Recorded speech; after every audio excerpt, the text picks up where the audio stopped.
I initially wanted to do a video tonight about my homemade evaporative cooler, which is working very well. However, the sun went down, it got dark outside, and a lot of that video has to be filmed outside in the daylight, so that video will have to wait. So I thought I would shift gears a little bit and talk about something else that I have never really talked about on a video before, and that is credit card debt. Not a how-to video, not a goofy video of me singing a song, but credit card debt.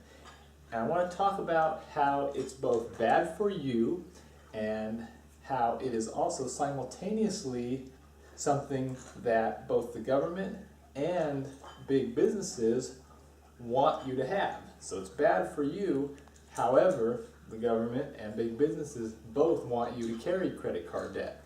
So first, I want to talk about why it's bad for you. Now, I really hesitated in even making this video because it seems so obvious, but that's okay. Even if it's obvious, a lot of people don't follow obvious advice a lot of times, so one more video talking about something that's good for you can't be bad. Now, everything I say assumes that the reason you work and the reason you make money is so that you can save enough money to retire one day, whether that day is in the near future or a long time from now. It's the same thing. You work to make money, to save money, to retire someday. So it stands to reason that you want to get the most for your money and not overspend so that that retirement date can come sooner.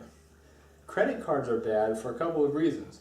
One, you're paying more for an item that would cost less if you would just pay cash for it. So a $100 item, if you bought it at the store, would be $100. If you bought it with a credit card and made the minimum payment over however long it took to pay it off, it would cost more money. For instance, let's say you really want a widget, and the widget cost $1,000. It's a big widget, and it's something you really want. So if you were to just go to the store and buy it, that's $1,000. That hits hard, but you buy it. It's $1,000. If you buy it with a credit card, just swipe the card. It's $1,000, okay? And your credit card is 18%. Typically, your minimum monthly payment would be about $35, and people procrastinate and they pay the minimum payment. It would take 37 months to pay off that $1,000. So, okay, 3 years to pay off $1,000, but look at this on my handy dandy little other calculator. That monthly payment, $35 times $37 a month, you're paying almost $1,300 for something that originally only cost $1,000. Now that just seems stupid to me. You're paying more for something just so you can have it a little bit quicker. That's like betting that you're not going to be around later if you just save the money to buy the widget. Just save the money first. It would only take you, let's say you, instead of spending the $35 on the monthly payment, let's take $1,000 divided by 35. It would only take you 28 months and change to save enough money to buy the thing in the first place. So just instead of buying the thing first with the credit card, so you can have it now and paying for it in the long run, just grit your teeth, save a little money, and then buy it when you do have the money. Then you're money ahead. Now, that's a problem, that you pay extra for something in interest. You pay more than you should. But the other thing that's really bad is when you buy something with a credit card a lot of times, it's because you don't have the money in the first place to buy it. See, if you got a pocket full of money and you spend it all, you're broke. That sucks. But there's a bottom there. Once you're broke, you can't get broker. You go to work, you make some more money, and then you spend it. But you have something beneath your feet. You know, you got something solid. You're broke, but you can't get any worse with that. But with credit cards, you can. A lot of times, people don't have the money to buy the widget, the $1,000 shiny rims for their Geo Metro or whatever. So just swipe the credit card, okay?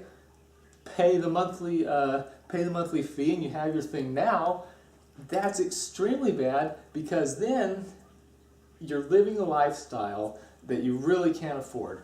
And the interest that you pay is like a fee for living beyond your means.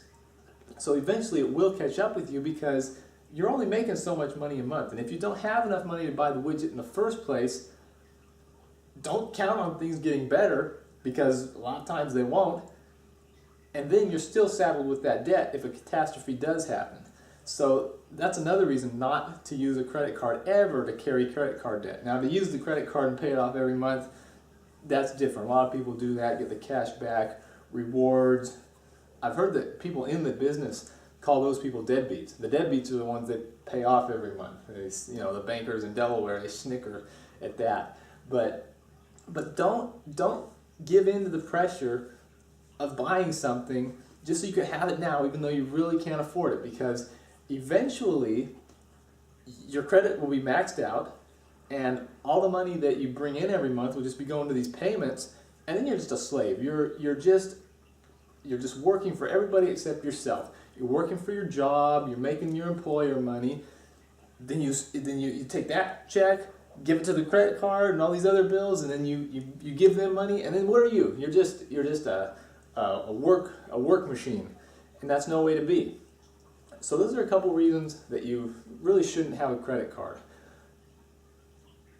However, the government and big businesses, I don't think they'll ever say this, but I really think, now I'm not a financial expert, I have never studied economics, but it is my thought that the reason the government wants you to have credit card debt is because if everyone were to just pay off their credit card instead of paying payments on them and buying more stuff with them, that would reflect negatively on the economy. Think of it this way: before credit cards came along, if you made $1,000 a month, usually people would probably spend about $900 of it, or more, $950, and then the other $50 would go to savings or whatever. But that $950 would go to the economy, and it would buy consumer products, and that would, you buy something, somebody can make that something for you to buy, the economy hums along, and then it's reported, Wall Street looks good, okay, everything's percolating along, and the economy's doing good. It's got this little upward curve going, it's growing and stuff. This is before credit cards, right? So, you take in $1,000, you spend $950, everybody's taking in their $1,000, spend $950, economy's growing or whatever, and things are doing okay. Well, then credit cards come along. And now people, because of their nature, they aren't rational. They have this temptation of this extra money they can spend. Instead of spending the $950 every month, probably more often than not, they'll spend a little more than that. Now, whether they are sensible about it and they only spend a little bit more, let's say instead of spending $950 one month, they want to buy a new microwave oven, so they spend an extra $500, put it on the credit card. So now instead of spending their $950 a month, they're spending $1,450 a month. Okay, so then they're paying it over time. Well, in the short term, as far as the economy goes, that looks super duper. Instead of all these little minions spending $950 a month, every month, economy's going like this. Now, let's say everybody on average is spending, instead of $950, $1,100, $1,150, $1,200 a month.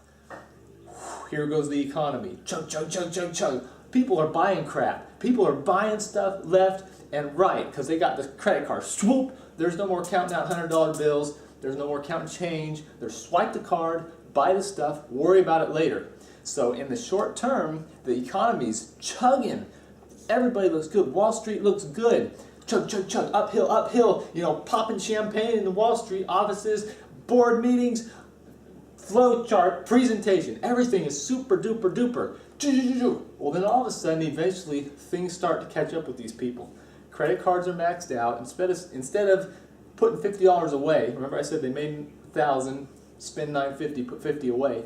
Now, that extra money is just going to the credit card payments, and there's nothing left. So they can't spend the $1,400 a month or $1,200 a month. They're back to just paycheck to paycheck. Economy slows down again, and then it's just, you know, like it was before, because people are still making the same amount of money as they were before. They just racked up all their credit cards. They're maxed out. They're back like they were before, just living on what they can make less the credit card payment. So the reason the government doesn't want you to pay off your credit cards is because even though the economy's going like this again or whatever, it's false, because you had the big upswing when everybody was taking out that debt. Now everybody's maxed out and there's no more. So even though things are steady, there's a false bottom, because when we got to this point, thank you, dear. The way we got to this point was based on some fake money, some debt. So if everybody were to pay it off, and let's say we got back down to basics where if you brought in $1,000, that's all you could spend. You know, if we got back down to that, the economy would take a dive. And politicians don't want that, because politicians, even though it would be good for you as a consumer, pay off the debt, get down to basics, sleep easy at night, don't worry about $10,000 in credit card debt and the fact that you can't pay it. Even though that would be good for you, a politician will never put the American people's best interests ahead of his or her career. And if everyone were to pay off their credit card debt, even though that would be good for the public, it would be negative on whoever happened to be in office at that time, because the economy would be going down if everybody paid off their credit card debt.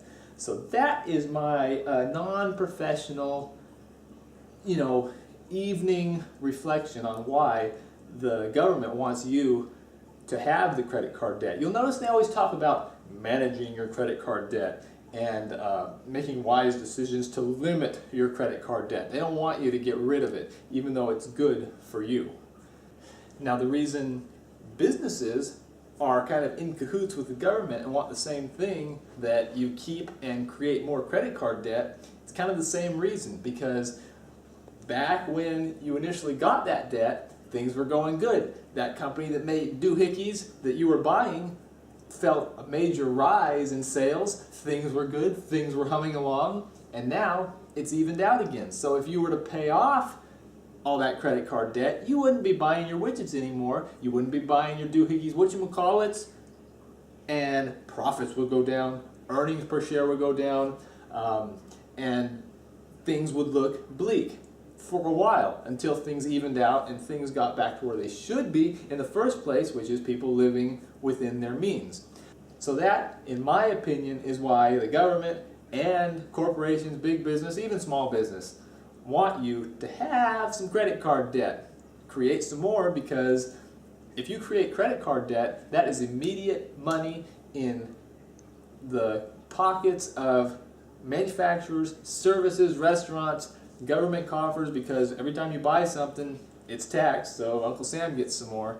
But it's not good for you to have credit card debt. It's terrible. It's the worst thing. Why would you finance a loaf of bread? Because that's what you're doing. You're financing a loaf of bread, sundress, table and chairs. There's no reason for that. Just instead of buying it now, wait a little bit longer and buy it with cash. Don't pay the interest. The only reason, in my opinion, now I'm crazy conservative as far as fiscal matters and money. The only time I would ever even think, ideally, to take out a loan and go into debt is if I am 100% confident that the return I get on that thing, whatever it is I'm buying, is going to be more than the interest rate. Never buy anything with credit because you want it now or because you deserve it. That's a lie. That's something that's fed to you by the marketing piece of the apparatus of marketing vomit, otherwise known as a television that's in your home. This is an apparatus of corporate vomit that you've invited into your home to tell you what to buy so that you're a slave to these manufacturers. Don't give in to that. You do not deserve to have a new tab phone thing. That's a lie. It's a nice thing to have now, but you're paying for it forever. You're a slave to your things. And That's not good. If you want the thing, work hard, buy the thing with cash, and then it's your thing. You're not a slave to anybody. So that's the only reason I could ever think logically of taking out a loan, is if you're, and even this for me is like, I still starting to get shaky when I think about it. Don't take a loan out unless you are 100% confident that the rate of return on whatever you're buying is more than the interest rate, and by a good margin, because come hell or high water, if you're paying on a loan, you're paying that interest rate. But if you're super duper business investment from Uncle Joe who roped you into this thing, that could go south. But even if your return goes south, you're still paying that loan. But that's another subject, investment. But as far as everyday life goes, just credit cards are the most ridiculous thing. Unless you the cash back points. Now that's kind of handy if you're diligent. You pay it off every month. But then you're opening yourself up, because one month, if you let it go, you're paying the fees, and then that cycle is so apt to start of just living paycheck to paycheck and only affording to pay these bills, and then negative things happen. So that's where I stand on credit cards, and soon we'll be talking about the evaporative cooler here that I made, which is, I think it's pretty amazing. It's going to save me on my summer cooling. So. Say, cameraman, can you think of any rebuttals to that, like why somebody would need a credit card? We'll kind of try to start off this conversation on the right note, because I know I might get some comments about some things, because I know nothing about finance. Why would somebody justify an emergency?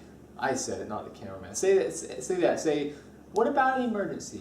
What about emergencies? Right, like if you're driving to work. And my widget, I left it on the roof of my car. I need a new widget. You need your phone. Well, let's take it a step further. Let's say you're driving your car and the pulley goes, and the mechanic says you're going to be about $550 for a new pulley, and you don't have that money. You got to get to work. What do? You need that credit card. It makes sense to pay for the pulley to get back to work. How about that? Does that sound? I know I made that suggestion, but you did, but that's okay. That's what you were going to say, right? No. Okay, so that's the emergency. But that's a good one. But that's the emergency. Wouldn't it make sense to use a credit card? No, because you're still buying something at a premium just to have it now. But how am I going to get to work? Let me ask you, I'll turn it around on you. Let's say all your credit cards are already maxed out and the pulley went. Would you die? Would you lose your job? No. You find a way to get to work. You'd ride the bicycle, take the bus. Take the bus. Aunt Martha has a car, okay? Somebody can get you to work for, you make $1,000 a week after all. Save a little money, cut out the pizzeria dinners, to save up the $550. In the meantime, your incentive to save up the money to fix the pulley would be the fact that you're driving Aunt Martha's car or whatever. There's always a way out. Credit cards, they're not a last resort. They're a no resort. It is entirely possible for you to go through your everyday life without swiping a card. And that's another bad thing about them. Psychologically, if you're counting out money, that holds some significance more than just think about it later. Studies have shown that, I think, no citations, but I think studies have shown that it is a more powerful emotion, and you're apt to be a more thoughtful spender if you have to spend actual money, because you think of it in a different way. You think, this is money that I toiled for at that stupid job. I dealt with that idiot boss who won't stop calling me names or whatever. I worked for this money. I killed myself for this money to buy the new thing. This hurts to spend this money. You get that feeling if you're spending money, but if you're swiping the card, you're just swiping the card. Just swipe the card, ding ding, and all the television commercials say, swipe the card and put it on the card. Do it for yourself because you deserve it. You deserve what? To live beyond your means and pay for it for the rest of your life until you go bankrupt, and then it's just kind of diluted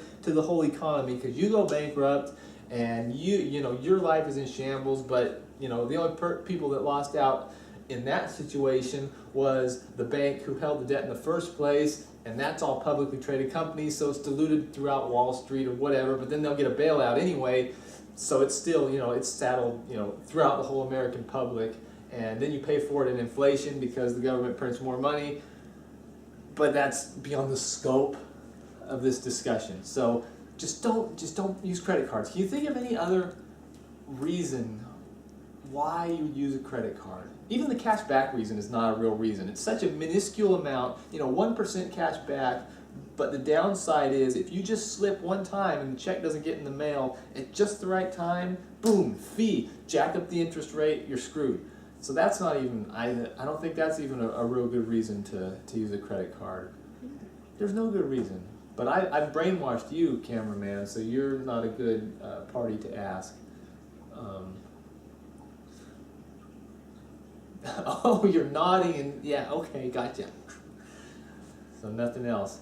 Well, that, you know, can you think of anything else? I'm about ready for some shut-eye, and this video will get probably 10 views and a couple of thumbs down, but that's okay. I got you to laugh, and that's what's important. So stay tuned.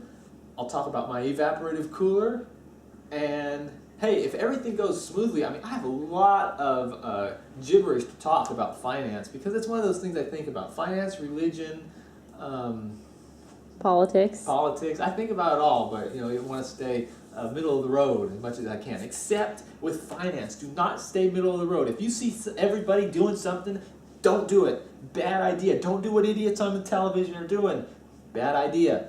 So, thanks for watching.